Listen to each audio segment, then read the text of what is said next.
जो लोग शुभ मुहूर्त को इतने वैल्यू देते हैं, इसके बावजूद भी रिश्ता क्यों टूटता है?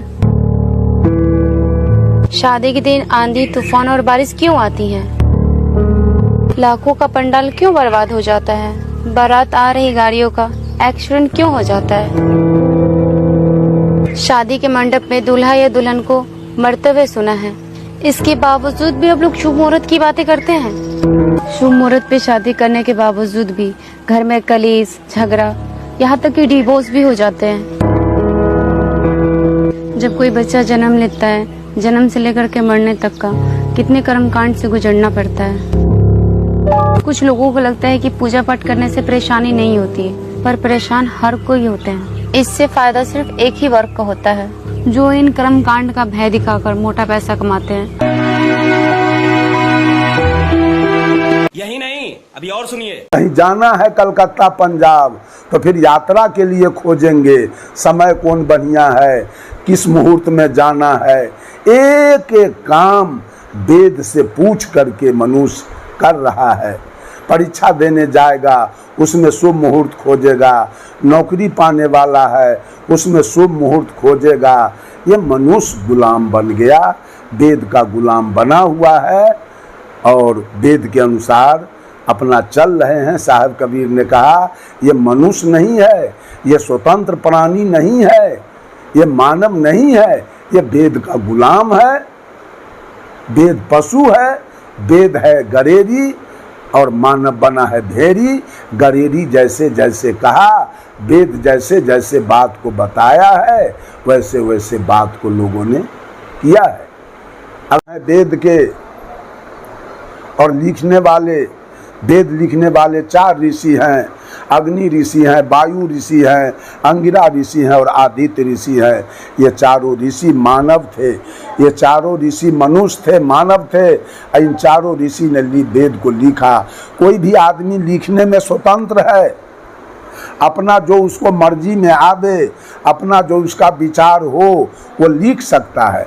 तो हम केवल उसके लिखे के अनुसार माथ मुड़ा के उसके पीछे चले, समझे बूझे नहीं, तो हम पशु हैं कि मानव हैं?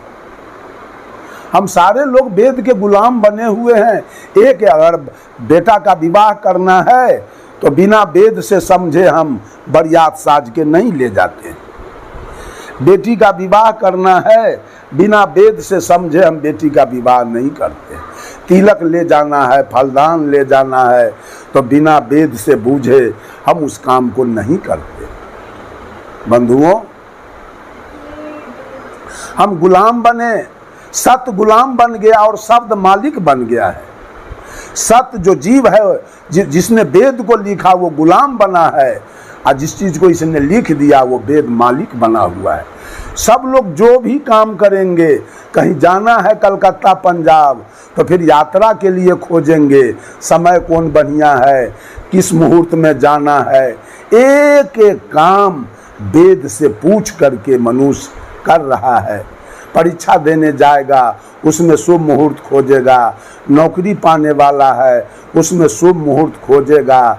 ये मनुष्य गुलाम बन गया, वेद का गुलाम बना हुआ है और वेद के अनुसार अपना चल रहे हैं। साहब कबीर ने कहा, ये मनुष्य नहीं है, ये स्वतंत्र प्राणी नहीं है, ये मानव नहीं है, ये वेद का गुलाम है। वेद पशु है, वेद है गरेरी और मानव बना है भेरी। गरेरी जैसे जैसे कहा, वेद जैसे जैसे बात को बताया है, वैसे वैसे बात को लोगों ने किया है। अगर हम वास्तव में हिंदू होते तो हम माँ के पेट से शिखा लेके आते, चोटी लेके आते, टीकी लेके आते, तो माना जाता कि हम हिंदू हैं। लेकिन ऐसा तो है नहीं कहीं। तो यहाँ आने के बाद हम लोगों ने मुंडन करा के, सत्यनारायण भगवान का पूजा करके और तब टीकी छोड़वाया गया है। बंधुओं, वेद से ही 4 वर्ण की चर्चा आई है। लोगों ने कहा एक विराट भगवान थे, विराट भगवान के मुंह से ब्राह्मण पैदा लिए, बाँह से, हाथ से छतरी पैदा लिया और पेट से वैश्य पैदा लिया और उसके जंघा से, पैर से शूद्र पैदा लिए। ये वर्ण व्यवस्था भी वेद से निकला है। सारी व्यवस्था हिंदू समाज का वेद से निकला और वेद लिखने वाला मानव, और मानव ही आज अपने कर्म का दास बन गया। कर्ता आज कर्ता कर्म का दास बन चुका है। जो जो वेद कह रहा है उसी के अनुसार ही चल रहा है। बंधुओं, ये वेद पशु की बात मैंने किया। वेद पर भी विचार होना चाहिए, हर ग्रंथ पर। हमारे पूज्य गुरुदेव आचार्य श्री धर्म स्वरूप साहब कहा करते थे, लिखने वाला अगर स्वतंत्र है, अपने स्वतंत्रता पूर्वक उसने लिखा है, तो पढ़ने वाले को भी स्वतंत्र हो जाना चाहिए। और नहीं तो पढ़ने वाले की बुद्धि अगर शुद्ध भरना लगी है तो सही गलत सब पढ़ सकता है। कुछ बात ग्रंथ में गलत भी लिखे गए हैं, बहुत सारे बात सही भी लिखे गए। जैसे रामचरितमानस में लिखा गया है कि राजा सगर की पत्नी सुमति से 60,000 पुत्र एक ही दिन में पैदा लिए। ये बात संभव नहीं है। रामायण में लिखा गया, मास दिवस का दिवस भा, मरम न जाने कोई, रथ समेत रवि था के निशा कवन विधि होई। जब भगवान राम, लक्ष्मण, भरत, शत्रुघ्न का जन्म हुआ तो पूरे अयोध्या में धूमधाम से जन्मोत्सव मनाया गया। उस जन्मोत्सव को देखने में ये सूर्य 1 महीना तक आसमान में खड़ा रह गया, डूबने नहीं गया।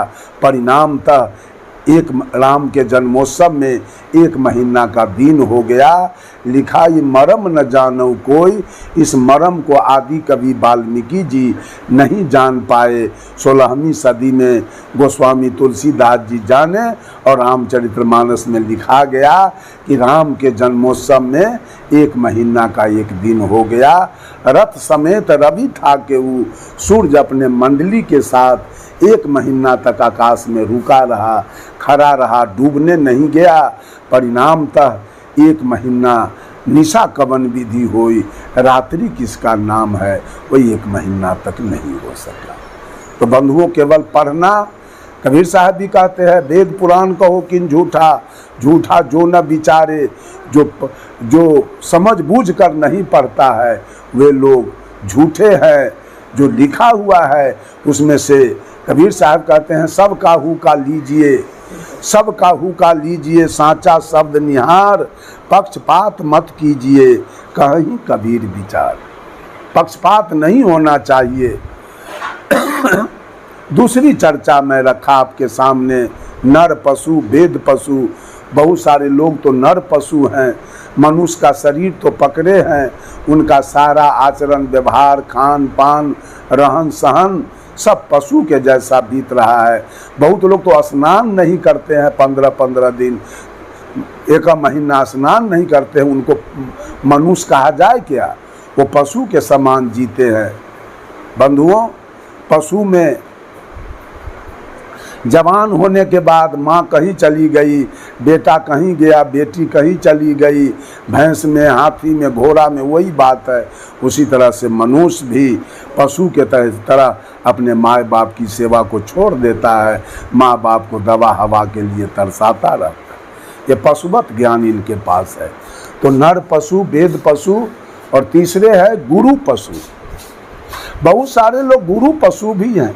गुरु के बात पर विचार होनी चाहिए, गुरु के बात पर विश्वास नहीं होनी चाहिए। बहुत गुरु आज शोषण के लिए, रुपया कमाने के लिए, अपना नाम रेडियो टेलीविज़न पर लाने के लिए, अपने जहाज पर, हेलीकॉप्टर पर उड़ने के लिए सारे लोगों को चेला बना बना करके, अपना अपना मंत्र दे दे करके और सबको पशु बना के रखा है।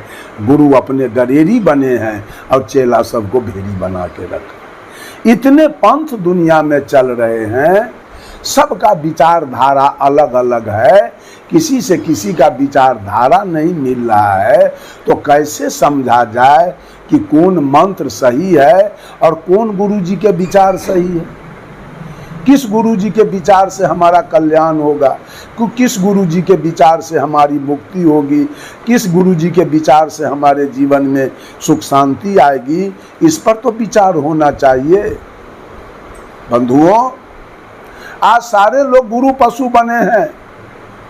जो गुरु कह दिया उसी को बात को लेकर के, साहब कबीर ने कहा पक्षा पक्षी के कारणे सब जग रहा भुलान, निरपक्ष हो के जो भजे सो ही संत सुजान।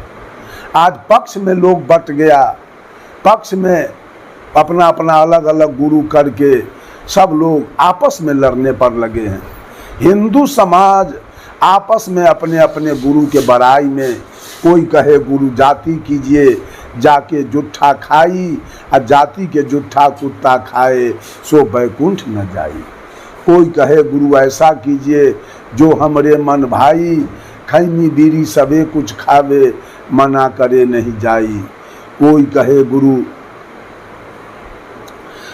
कहे गुरु ऐसा कीजिए जगह होए सुखदाई, और ज्यों कभी गुरु दर्शन देवे खावे पेट अघाई। कोई कहे गुरु ऐसा कीजिए, कोई कहे गुरु दूरी कीजिए जा में सब खर्चा मिट जाई, और ज्यों कभी गुरु दर्शन देवे सहजे परम पद पाई। कोई कहे गुरु ऐसा कीजिए सीखे हुए नौताई, और लड़िका फरिका मरने न पावे सबके लिए। कोई कहता है गुरु ऐसा करो, गुरु जाति करो, जिसका जुट्ठा भी खाएंगे तो हम तर जाएंगे। किसी का कहना है गुरु ऐसा करो कि हम मांस मछली तारी दारू खाएं, गांजा भांग पिए, गुरु आके मना न करे ऐसा गुरु किया जाए। किसी का कहना है गुरु ऐसा करो जो बैकुंठ भी भेज दे, और लड़का फरिका के कुछ भूत प्रेत लगे, बुखार उखार लगे तो गुरु जी झाड़ के ठीक कर दे। किसी ने कहा गुरु ऐसा करो जिसके कृपा से धन दौलत हो, गुरु भी भर पेट खाए और चेला भी भर पेट खाए। किसी ने कहा गुरु ऐसा करो दूरी कि गुरु बार बार न आवे कि खर्चा न लगे। ऐसे गुरु के फेर में अब इतने गुरु संसार में घूम रहे हैं, इतने गुरु संसार में घूम रहे हैं। किसी का मंत्र कुछ है, किसी का मंत्र कुछ है, किसी का मंत्र कुछ है। कोई अपने चेला को कुछ बता रहे हैं, कोई अपने चेला को कुछ बता रहे हैं, कोई मंत्र बता रहा है, कोई मंत्र बता रहा है। किसका मुक्ति होगा, कौन तरेगा? कोई कहता है रारंग सोहंग ओम निरंजन सतनाम का जाप करो, तो कोई कहता है शब्द ब्रह्म नाद ब्रह्म अमृत ब्रह्म ज्योति ब्रह्म का जाप करो, तो कोई कहता है अनहद नाद परम प्रकाश खैचरी मुद्रा का जाप करो मुक्ति होगी, तो कोई कहता है सत्पुरुष अकाल मूरत शब्द से नहीं राम का जाप करो, तो कोई कहता है ओम भूर्भुवः स्वः तत्सवितुर्वरेण्यम भर्गो देवस्य धीमहि धियो यो न प्रचोदयात् का जाप करो, इससे मुक्ति मिल जाएगी। कोई कहता है सदगुरु का जाप करो मुक्ति मिल जाएगी। अनंत तरह से ये गुरु लोग चेला को शब्द के जाल में फंसाकर और शब्द दान दे दे करके इसको पशु बना के रखा है, अपने गरेरी बने हैं और चेला सबको भेड़ी बना के रखा है। चेला को सही बात बताने के लिए तैयार नहीं होते। ये सारे गुरु पशु हैं। गुरु के विचार पर कितने लोग तो लड़ने के लिए तैयार हो जाते हैं। एक जगह मैं सत्संग में गया, वो सत्संग किसी पंथ का था, मैं नाम नहीं खोलना चाहता हूँ। वहाँ मैंने चर्चा करना शुरू किया तो उन लोगों ने कहा कि हमारे जो ये गुरु महाराज है इन्होंने ही पूरे ब्रह्मांड का रचना किया है। हम विशेष वहाँ नहीं बोल पाए, कौन झगड़ा करे। अब सब कहता है हमारे गुरुजी दुनिया बनाया, हमारे गुरुजी सदगुरु कबीर के दूसरा अवतार हैं, तो हमारे गुरुजी कबीर के दूसरा अवतार है, तो हमारे तो कबीर के दूसरा अवतार कोई है। तो सदगुरु कबीर का विचार तो एक था, सबका विचार एक होना चाहिए था, लेकिन आज सबका विचार भिन्न भिन्न है। ये शोषणवादी व्यवस्था चल रही है, ये सुधारवादी व्यवस्था नहीं है। सुधारवादी व्यवस्था होता तो सब में प्रेम होता, सब में मेल जोल होता, सबका विचार एक जैसा होता। लेकिन आज कटाक्ष चल रहा है, एक का बात एक नहीं समझना चाह रहा है, एक का बात एक नहीं जानना चाह रहा है। सारे लोग गुरु पशु बन के अब गुरु जो कहे वही काम करने के लिए, नहीं, गुरु के बात पर हम विश्वास नहीं करेंगे। गुरु लोग भी गलत बोलते हैं, गुरु लोग भी गलत मार्ग दिखाते हैं चेला को। मैं कैसे उनके बात पर विश्वास करूं? मैं कैसे उनके बात पर यकीन करूं? साहब कबीर ने कहा, लोगों ने कहा गुरु करी जान के और पानी पिए छान के, लेकिन सदगुरु कबीर का राय है गुरु करो छान के और पानी पियो जान के। अगर गड्ढा का पानी, डबरा का पानी आपको छान के दे दिया जाए तो पी लेंगे क्या? नहीं, पानी जान के पीजिए, कहाँ का पानी है, कैसा पानी है, तब जाके पीजिए। और गुरु अगर करना है तो 1000 में, लाख में एक छान करके गुरु किया जाए। तो कबीरे पंथ में देखा जाए कितने प्रकार के गुरु है, एक कबीर पंथ में कितने प्रकार के गुरु हैं, क्या क्या अपने शिष्य को बता रहे हैं।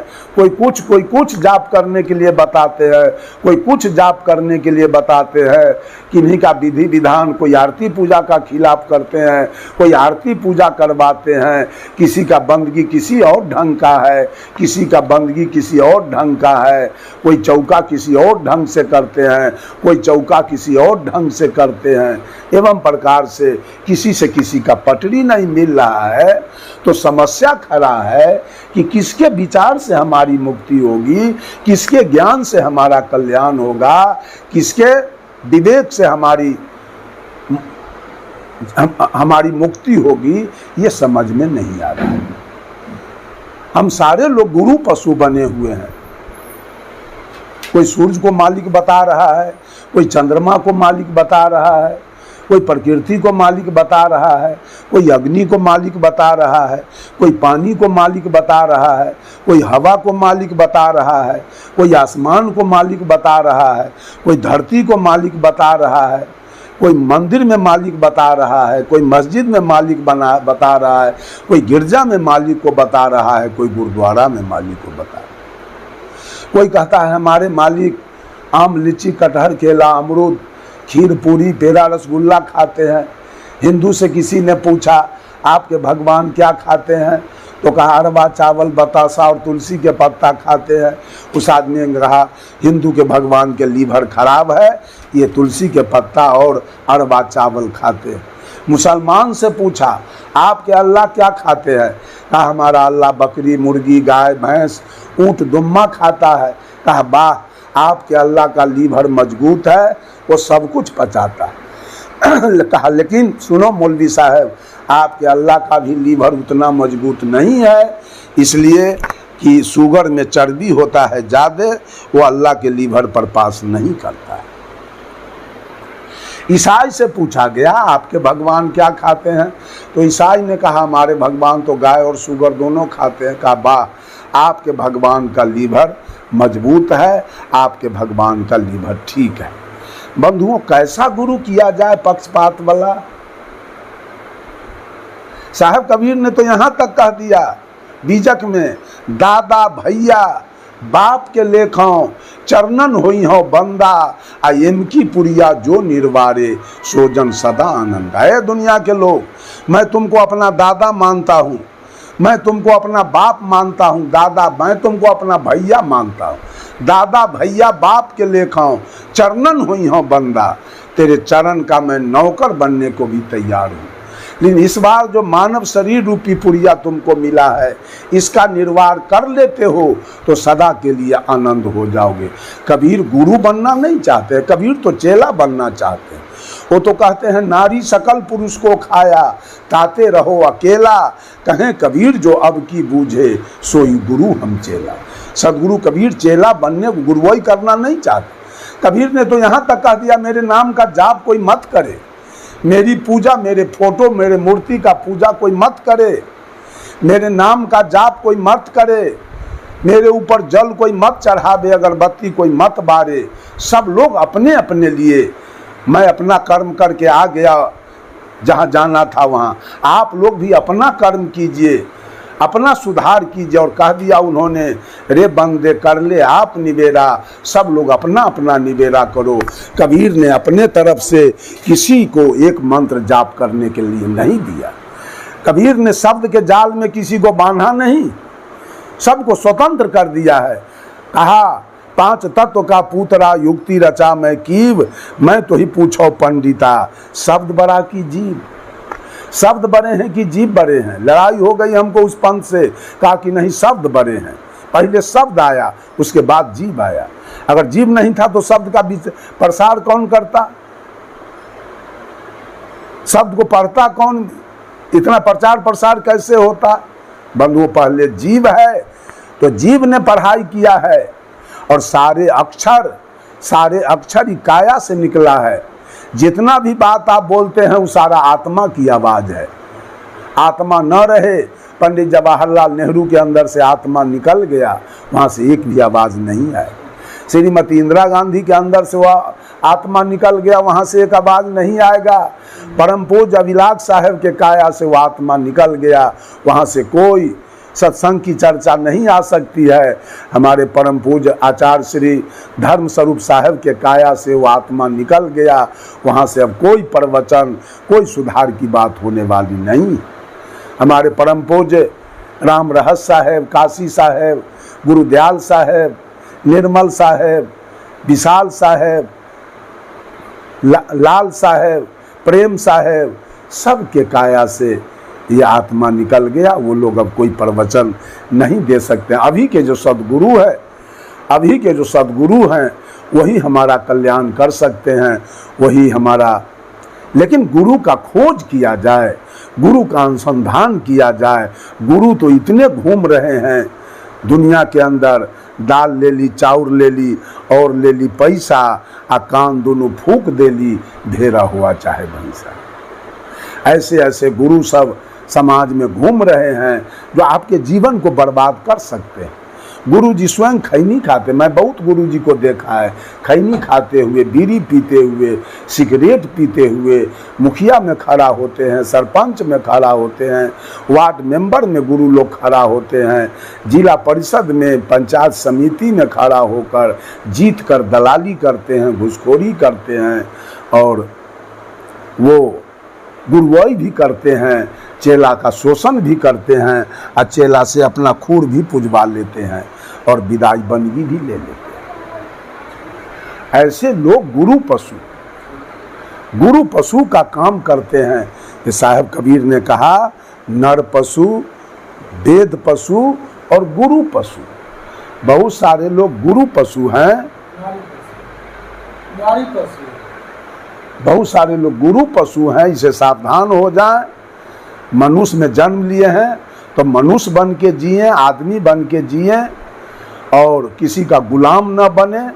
वेद का गुलामी हमको नहीं करना है, क्योंकि वेद मनुष्य के द्वारा लिखा गया है और उनकी बुद्धि जहाँ तक थी वहाँ तक लिखा है। हमारे पास भी बुद्धि है, हम अपने अनुसार से चले,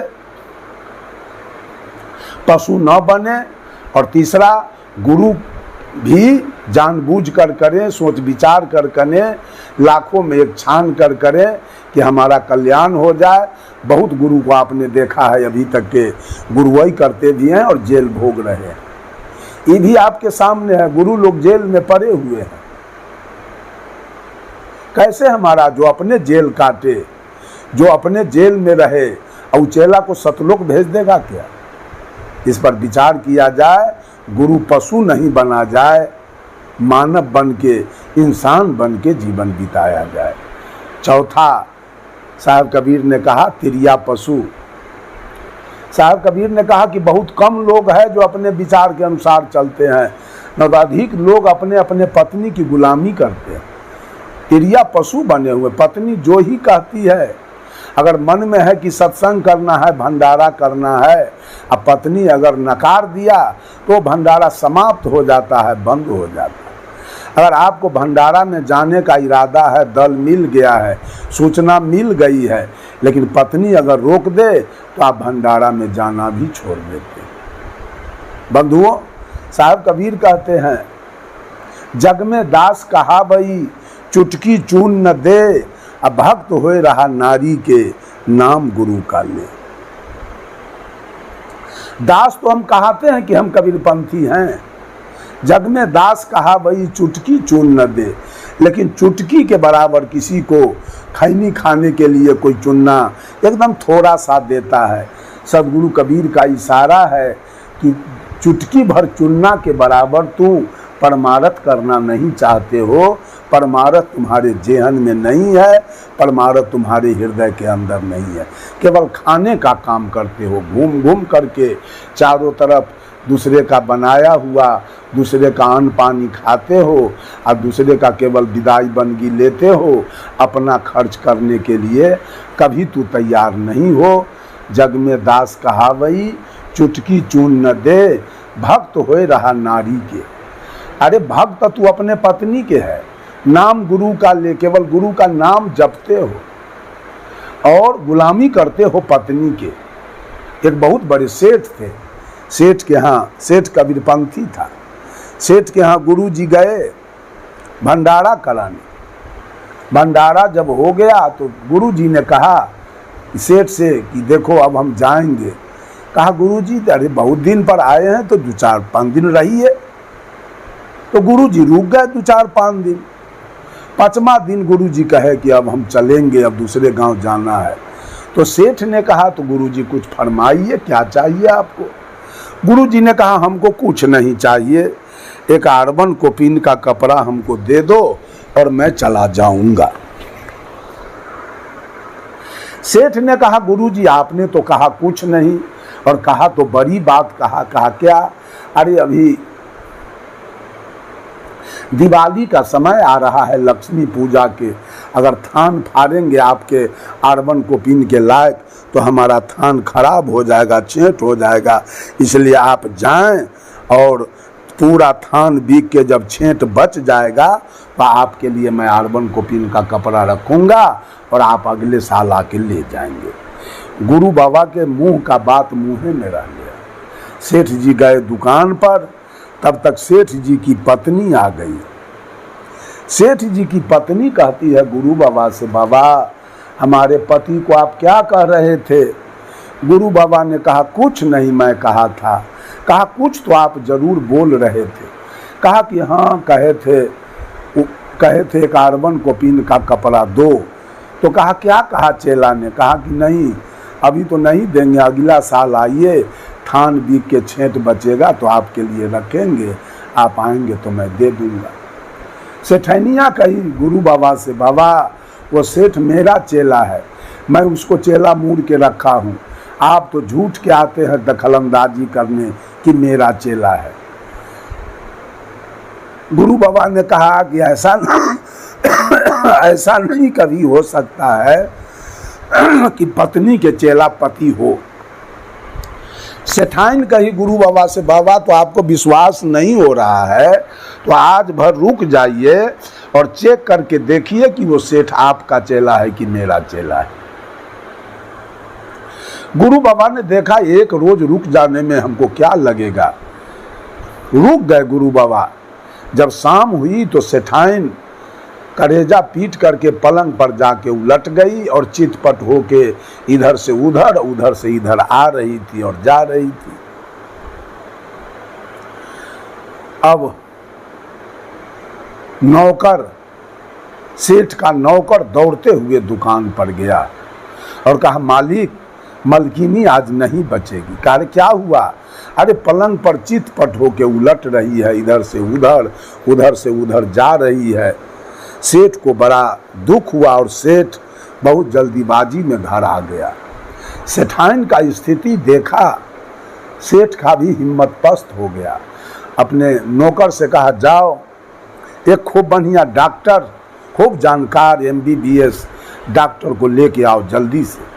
नौकरवा जब मोटरसाइकिल स्टार्ट किया तो सेठाइन अपने पति से कहती है रुक जाइए, अभी डॉक्टर के यहाँ मत भेजिए। सेठ जी रुक गए, पूछा क्या कहना है बोलिए। कहा सुनिए ये बीमारी हमको डॉक्टर से ठीक होने वाला नहीं है।